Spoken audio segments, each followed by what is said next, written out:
පින් කරගත්ත කෙනාට මග වැරදුනොත් වැරදිච්ච ගමන් දෙවිවරු හරි මාර්ගයට හදලා දෙනවා.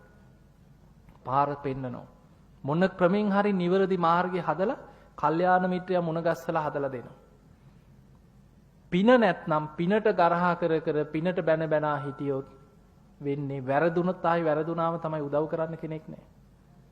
ඒ නිසා අපිට වඩා හරි වැරද්ද හරියටම දකින්නේ දෙවිවරු. හිත දකින්නවනේ. මාර්ගඵලලාභී දෙවිවරු අදත් ඉන්නවා.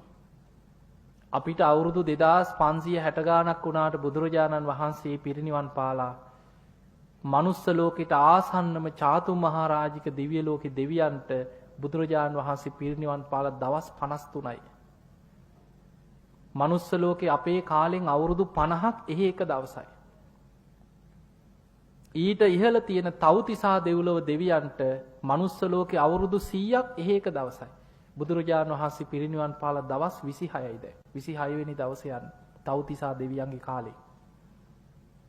යාම දිව්‍ය ලෝකෙට යනකොට මනුස්ස ලෝකේ අවුරුදු 200ක් එහෙ එක දවසයි. බුදුහාමුදුරුවෝ පිරිනිවන් පාලා දවස් 13යි.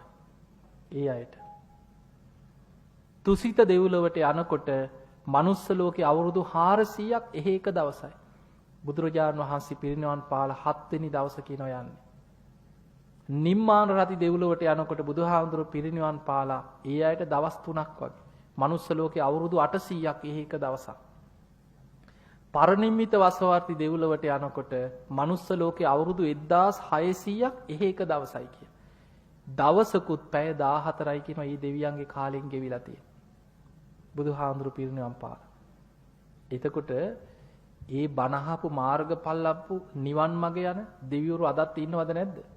ධම්මචක්ක දේශනාව මහලා 18 කෝටියක් දෙවියන් මාර්ගඵල ලැබුවා කියනවා.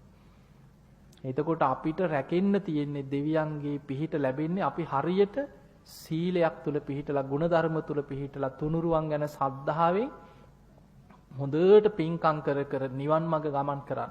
පිනෙන් අපිව රැකෙනවා. පිනෙන් අපිව ආරක්ෂා වෙනවා. පාර බැරි වෙලා හරි වැරදුනත් ආයි හරි පාරට දානවා.